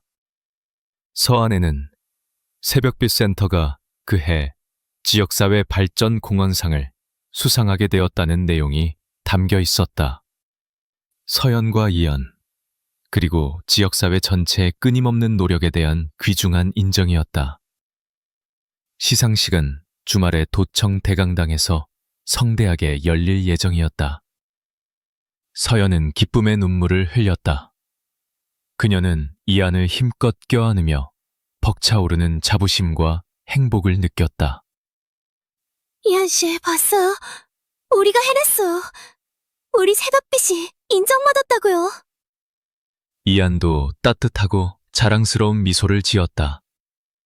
그는 서연의 머리를 쓰다듬으며 말했다. 전부 당신 덕분이요. 당신이 바로 새벽빛의 영혼이야. 시상식 날 저녁, 도청 대강당은 사람들로 가득 찼고 무대 조명은 화려했으며 신선한 꽃다발이 놓여 있었다. 서연은 유기모가 정성껏 골라 만들어준 단아한 파스텔 블루색 실크 원피스를 입었다. 길고 검은 머리는 깔끔하게 올리고 가벼운 화장을 한 얼굴은 환하게 빛났다. 그녀 옆에 선 이하는 너무 화려하지 않으면서도 세련된 회색 정장을 입고 있었다. 그는 서연에게 자신감을 불어넣어 주려는 듯 그녀의 손을 꼭 잡았다. 도지사와 여러 기관 대표들의 엄숙한 연설이 끝난 후 마침내 새벽빛의 이름이 호명되었다.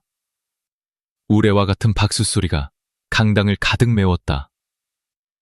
서연과 이하는 함께 무대 위로 올라갔다. 서연의 마음은 긴장감, 자부심, 그리고 낯선 관심에 대한 어색함 등 복잡한 감정으로 가득했다. 주최 측 대표가 그들에게 기념패와 상장을 수여했다. 그 후 이안이 수상 소감을 발표하게 되었다. 그는 마이크 앞으로 다가가 목을 가다듬고 말을 시작했다. 그의 낮고 울림 있는 목소리는 모든 사람의 귀를 사로잡았다. 그는 새벽빛의 여정과 초기의 어려움, 그리고 이웃들의 도움에 대해 이야기했다. 그리고 특히 가장 애정어린 말로 사연에 대해 이야기했다. 하지만 새벽빛은 이하는 진심 어린 감동으로 반짝이는 눈으로 서연을 바라보았다. 오늘 이 자리에 설 수 없었을 겁니다. 이 따뜻함과 빛을 퍼뜨릴 수 없었을 겁니다. 만약 한 사람이 없었다면요. 처음 아이디어에 불꽃을 지핀 사람, 제가 아무것도 가진 게 없을 때조차 저를 믿어준 사람, 삶의 진정한 의미를 보여주고 다시 사랑하는 법을 가르쳐준 사람, 그 사람은 바로 제 곁에 서 있는 이 멋진 여성, 박서연 씨입니다. 강당 전체가 박수갈채를 보냈다. 서연은 감동해서 눈시울이 붉어졌다. 이안이 이렇게 많은 사람들 앞에서 자신에게 그런 멋진 말을 해줄 줄은 몰랐다. 하지만 더 놀라운 일이 일어났다. 이안은 거기서 연설을 끝내지 않았다. 그는 심호흡을 하더니 서연을 포함한 그 누구도 상상하지 못했던 행동을 했다. 그는 수백 개의 눈이 지켜보는 무대 위에서 천천히 한쪽 무릎을 꿇었다. 자켓 안주머니에서 작고 소박한 나무 상자를 꺼냈다. 서연 씨. 이안의 목소리는 조금 떨렸지만 확고했다. 우리가 정말 많은 풍파를 함께 겪었다는 거 알아요. 기쁜 일, 슬픈 일, 오해, 그리고 더는 나아갈 수 없을 것 같던 순간들까지. 당신은 내 인생에 새로운 새벽을, 새로운 삶의 목적을 가져다 주었소. 나에겐 반짝이는 다이아몬드나 화려한 약속은 없소. 하지만 진심 어린 마음 하나와 남은 인생을 당신과 함께하며 더 많은 새벽빛을 만들어가고 싶다는 유일한 소망이 있소. 겔밋이 나무 상자를 열었다. 안에는 흑단으로 정교하게 조각된 소박하지만 의미 있는 반지 2개가 있었다. 박서연 씨, 나와 결혼해 주겠소. 단당 전체가 숨을 죽였다. 무대 조명이 두 사람을 똑가로 비추고 지역신문 기자들의 카메라 플래시가 터졌다. 서연은 그 자리에 못 박힌 듯 굳어버렸다. 머릿속이 하얘졌다. 이안의 프로포즈는 너무 갑작스러웠고 그것도 이런 공적인 장소에서 일어났다.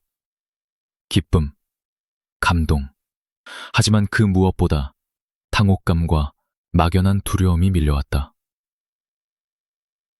왜 지금, 왜 여기서, 이렇게 많은 사람들 앞에서. 그들의 사랑은 사적이고 따뜻한 것이어야 했다. 세상 사람들을 위한 쇼가 아니라. 강지훈의 결혼식 이후 미디어에 둘러싸였을 때 느꼈던 발가벗겨지고 구경거리가 되는 그 느낌이 갑자기 되살아나 서연의 숨을 막았다. 오래된 상처, 아물지 않은 불안감이 그녀를 덮쳤다. 그녀는 무릎 꿇고 있는 이안을 보았다. 그의 눈은 희망과 기대로 가득 차 있었다. 네, 좋아요.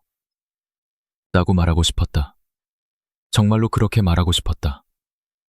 하지만 누군가 목을 조르는 것처럼 말이 나오지 않았다. 수많은 사람들의 시선, 웅성거리는 소리, 열을 짓눌렀다. 미안해요. APK의 서연이 거의 들리지 않는 목소리로 속삭였다. 돌려 무대에서 도망치듯 내려왔다. 손에 반지를 든 채 멍하니 무릎 꿇고 있는 이안을, 경악에 빠진 강당을, 그리고 끔찍한 정적을 비로한 채. 무슨 일이 일어난 걸까? 아무도 이해할 수 없었다. 아름다운 결말에 대한 꿈은 모두의 눈앞에서 산산조각 난 것 같았다. 박서연과 판이안의 사랑. 이 충격 이후에 다시 회복될 기회가 있을까? 서연은 자신이 어떻게 센터 근처의 작은 방으로 돌아왔는지 기억나지 않았다. 무대 위에 무릎 꿇고 있던 이안의 모습. 그녀가 돌아섰을 때 충격과 실망으로 굳어버린 그의 얼굴이 잔인한 슬로우 모션 비디오처럼 머릿속을 맴돌았다. 그녀는 문을 쾅 닫고 그 자리에 주저앉았다. 눈물이 하염없이 흘렀다. 내가 무슨 짓을 한 거지? 서연은 가슴을 쳤다. 어떻게 그 사람한테 이럴 수가 있어? 그는 날 위해, 새벽빛을 위해 모든 걸 했는데 나는 그를 세상의 웃음거리로 만들었어. 죄책감, 후회, 그리고 자신에 대한 혐오감이 밀려왔다. 그녀는 이안을 사랑했다. 너무나도 사랑했다. 무대 위에서 그가 그녀를 바라보던 눈빛, 그녀에 대해 이야기하던 목소리, 모든 것이 진심이었다. 그런데 그녀는 그 진심의 비겁함으로, 설명 없는 도망으로 답했다. 하지만 그 괴로움 속에서 또 다른 목소리가 머릿속에서 울렸다. 그랬을까? 내가 군중을, 주목받는 것을, 발가벗겨지는 것을 얼마나 무서워하는지 몰랐을까? 예전 미디어 폭풍 이후에 내가 얼마나 두려워하는지 몰랐을까? 그들의 사랑이 다시 한번 세상의 가십거리가 될지도 모른다는 공포가 그 순간 사랑과 이성을 압도해버렸던 것이다. 밖에서는 서연이 도망친 후 강당 전체가 얼어붙었다. MC가 당황하며 수습하려 했지만 어색한 분위기는 가시지 않았다. 브로콜리는 몇 초간 더 무릎을 꿇고 있다가 아무 감정 없는 얼굴로 천천히 일어섰다. 그는 누구도 쳐다보지 않고 주최 측의 상에 대한 감사를 표한 뒤 조용히 무대를 떠났다. 그는 서연을 쫓아가지 않았다. 지금 그녀에게는 공간이 필요하다는 것을 알았고 아마 자기 자신에게도 마찬가지였을 것이다. 그날 밤 서연은 이안에게서 단 하나의 메시지를 받았다. 짧고 책망하는 말 한마디 없이 마음 아플 정도로 이해심 깊은 내용이었다. 지금 당신의 대답을 묻지 않겠소. 서연 씨, 무슨 일이 있든 난 여기 있을 거라는 것만 알아주시오. 준비가 되면 그때 이야기합시다. 며칠 동안 서연은 새벽빛 센터에 갈 엄두를 내지 못했다. 방에 틀어박혀 혼란스러운 감정을 정리하려 애썼다. 이모에게 전화해 울면서 모든 것을 털어놓았다. 이모는 조용히 듣고는 한숨을 쉬었다. 사랑하는 뒤 서로 속을 다 몰라주면 서로 힘들게 하는 법이여. 그 총각이 마음은 있는디 표현 방식이 네 맘 같지 않았을 수도 있고 너도 너만의 사정이 있는 거고 뭔 일이든 말을 해야여. 매듭을 하나씩 풀어야지. 그렇게 입 닫고 도망만 치면 둘 다 더 아프기만 할 뿐이여. 이모의 말은 서연의 마음을 조금 진정시켜주는 약 같았다. 그녀는 더 이상 도망칠 수 없다는 것을 알았다. 그녀는 이안에게 사과와 설명을 해야 했고 무엇보다 자신의 사랑에게 기회를 줘야 했다. 운명의 밤이 지나고 수요일 오후 서연은 용기를 내어 새벽빛 센터를 찾았다. 어둑어둑해질 무렵 센터에는 사람이 거의 없었고 도서관에서만 불빛이 새어나왔다. 안으로 들어서자 심장이 빠르게 뛰었다.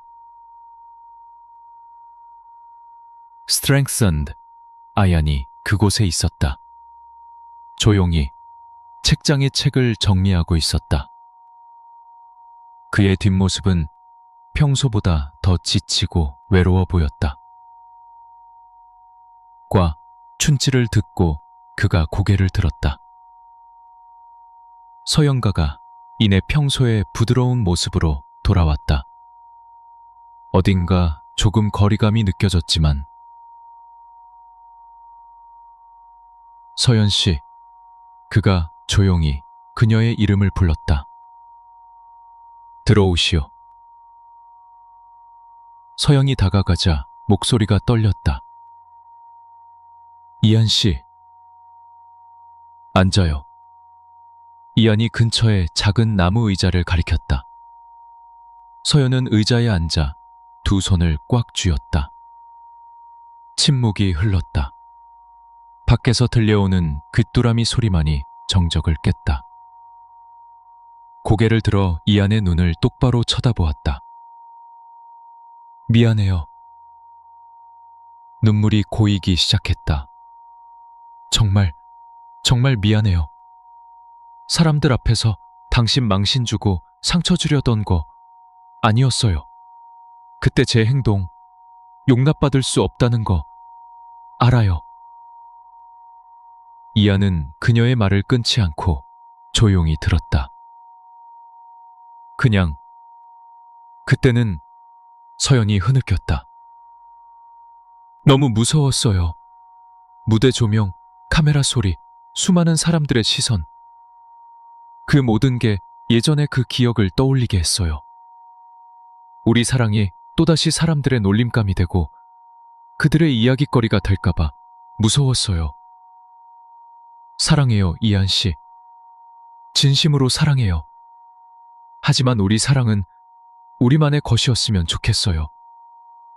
진짜고 평온한 거요. 온 세상을 위한 쇼가 아니라요. 고개를 숙였다. 뜨거운 눈물이 손등 위로 떨어졌다. 그렇게 도망친 거 제가 잘못했다는 거 알아요. 남아서 당신과 제대로 이야기했어야 했는데 그때는 정말 제 두려움을 제어할 수가 없었어요. 이안은 작게 한숨을 쉬었다. 그는 다가와 서연의 옆에 앉아 떨리는 그녀의 손을 부드럽게 잡았다. 이해하오, 서연 씨. 그의 목소리는 조금의 책망도 없이 따뜻했다. 내 잘못이오. 내가 너무 성급했고 너무 과시적이었어. 난 그저 온 세상이 내가 당신을 얼마나 사랑하는지 알았으면 했고 당신에게 큰 놀라움을 주고 싶었을 뿐이요. 하지만 당신 입장에서 생각하지 못했어. 당신이 겪어야 했던 두려움과 상처를 이해하지 못했어. 당신을 곤란하게 하고 무섭게 해서 미안하오. 그는 그녀의 손을 부드럽게 쥐었다. 지금 당장 내라고 대답하지 않아도 돼. 당신이 준비되지 않았다면 영원히 안 해도 괜찮아. 사랑은 강요가 아니니까. 그는 서연의 눈을 깊이 진심 어리고 확고한 눈빛으로 바라보았다. 딱 한 가지만 알고 싶소. 박서연. 나와 함께 계속 걸어갈 마음이 있소. 조금 더 천천히 가더라도 화려한 무대나 눈부신 조명이 없더라도 오직 당신과 나 둘이서 우리의 새벽빛과 우리의 사랑을 함께 가꾸어 나가는 거요. 서연은 고개를 들었다. 눈물은 여전히 그렁그렁했지만 그녀의 눈에는 희망의 빛이 어렸다. 그녀는 여전히 잠긴 목소리로 작게 고개를 끄덕였다. 네, 그러고 싶어요. 정말로요. 하지만 우리 좀 천천히 가요. 괜찮죠? 제 두려움을 제대로 마주할 시간이 필요해요. 이안은 부드럽고 너그러운 미소를 지었다. 그는 서연을 가볍게 끌어안았다. 물론요, 서연 씨. 당신의 방식대로 천천히 갑시다. 당신이 내 곁에만 있어준다면. 새벽빛 도서관의 고요함 속 따뜻한 노란 불빛 아래에서 상처 입은 두 마음은 서로를 이해하고 공감했다. 앞으로의 길은 여전히 험난할지 모르지만 적어도 그들은 진심과 치유되고 있는 사랑으로 함께 마주하기로 선택했다. 그 후 몇 달, 새벽빛 센터에서의 서연과 이안의 삶은 평온하고 의미 있는 궤도에 올랐다. 마치 폭풍이 지나간 호수가 본래의 고요함을 되찾은 것처럼. 무대 위에서의 실패한 프로포즈는 두 사람 마음에 작은 상처를 남겼지만 오히려 그 일 덕분에 서로를 더 깊이 이해하고 소중히 여기게 되었다. 그들은 더 이상 두려움이나 불안을 피하지 않고 함께 나누고 마주하는 법을 배웠다. 그들의 사랑은 화려한 말이나 과시적인 행동이 필요 없었다. 서로를 바라보는 눈빛, 미소, 소박하지만 따뜻한 식사, 그리고 새벽연은 여전히 아이들의 미술 교실에 열중했고 이안은 도서관을 꾸리고 커뮤니티 활동을 조직하고 센터의 새로운 프로젝트를 계획하는데 더 많은 시간을 쏟았다. 가끔 그는 서연을 바라보았다.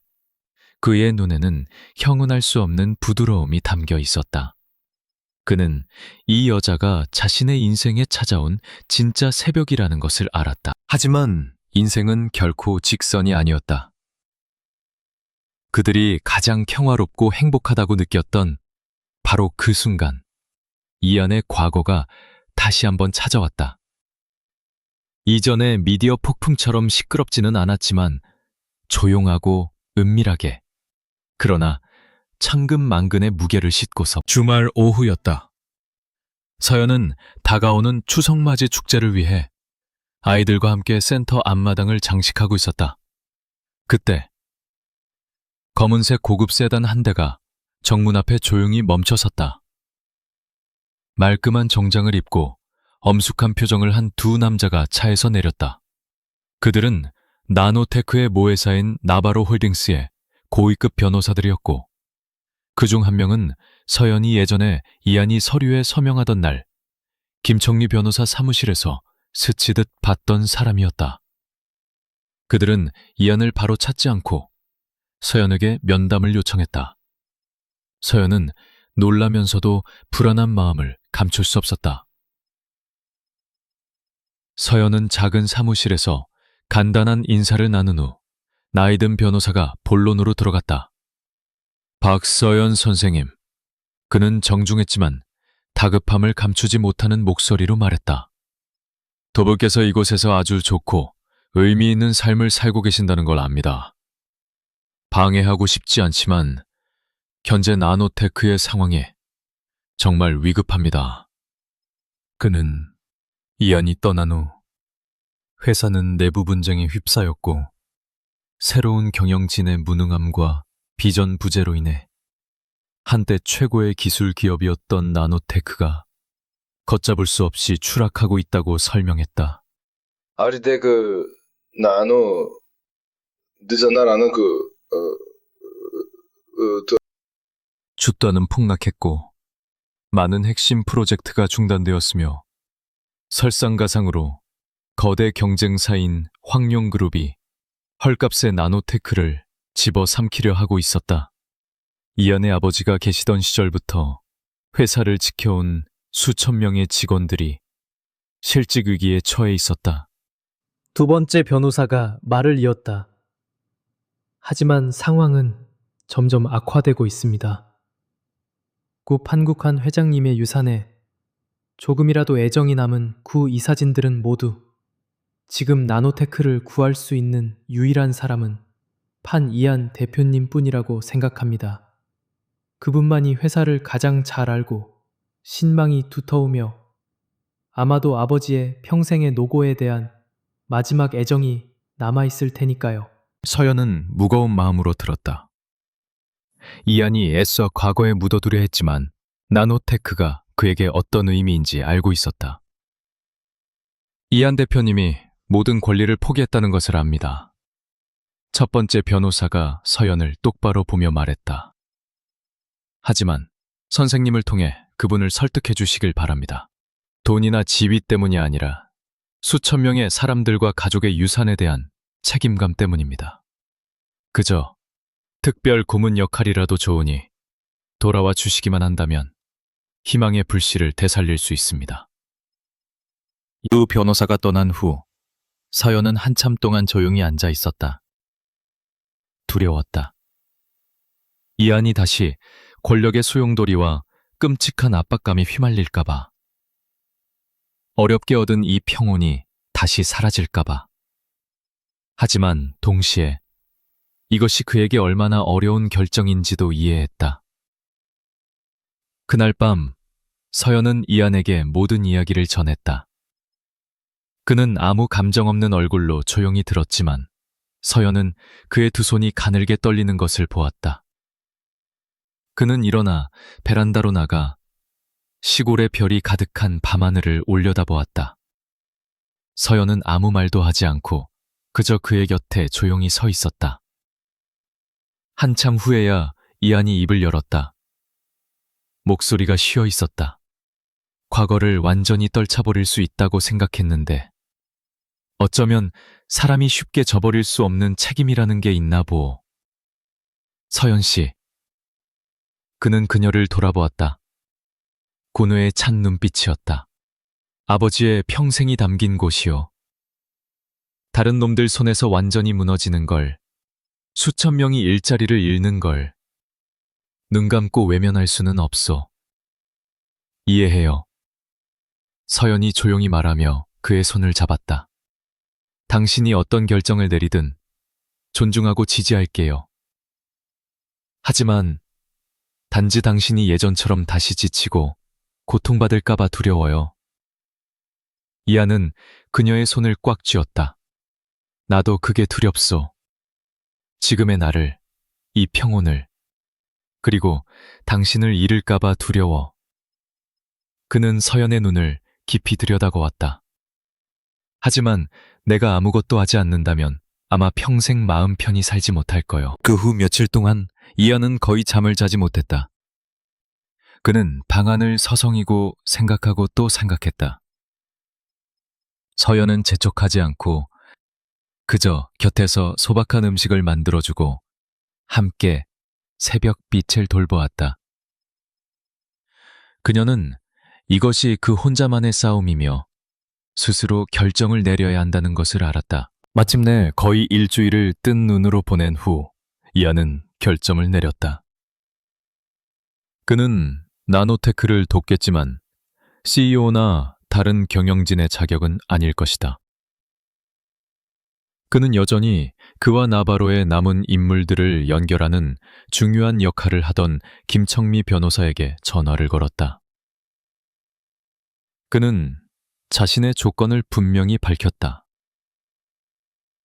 6개월 동안 이사회, 전략 고문 역할을 맡았습니다. 목표는 유능한 새 리더십을 찾고 위기에 빠진 부서를 재구축하고 단기 발전 방향을 제시하는 겁니다.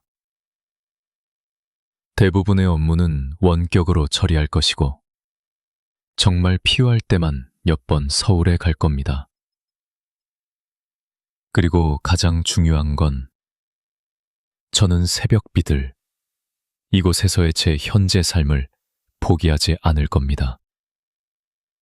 6개월 후 결과가 어떻든 저는 완전히 물러날 겁니다.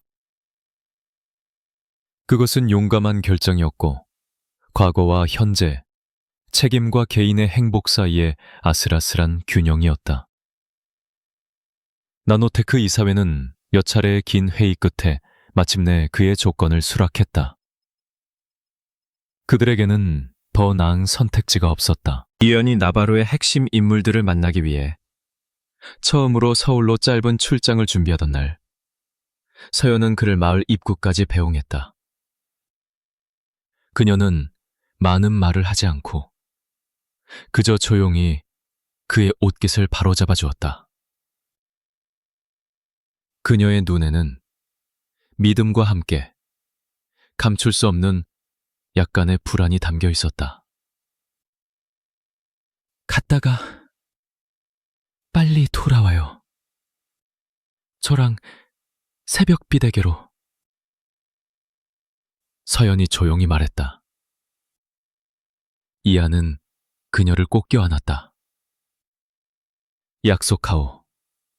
무슨 일이 있어도 내가 이곳에서 되찾은 나 자신을, 그리고 당신을 절대 잃지 않겠소. 멀어지는 그의 뒷모습을 보며 서연은 그가 이 시련을 극복할 힘과 지혜를 갖기를 조용히 기도했다. 과연 이안은 자신의 약속을 지킬 수 있을까? 완전히 다른 두 세계 사이에서 균형을 잡을 수 있을까? 아니면 나노테크의 소용돌이가 다시 한번 그를 삼켜버릴까? 임프리전디 또다시 형언할 수 없는 불안감을 안고 허공에 맴돌았다.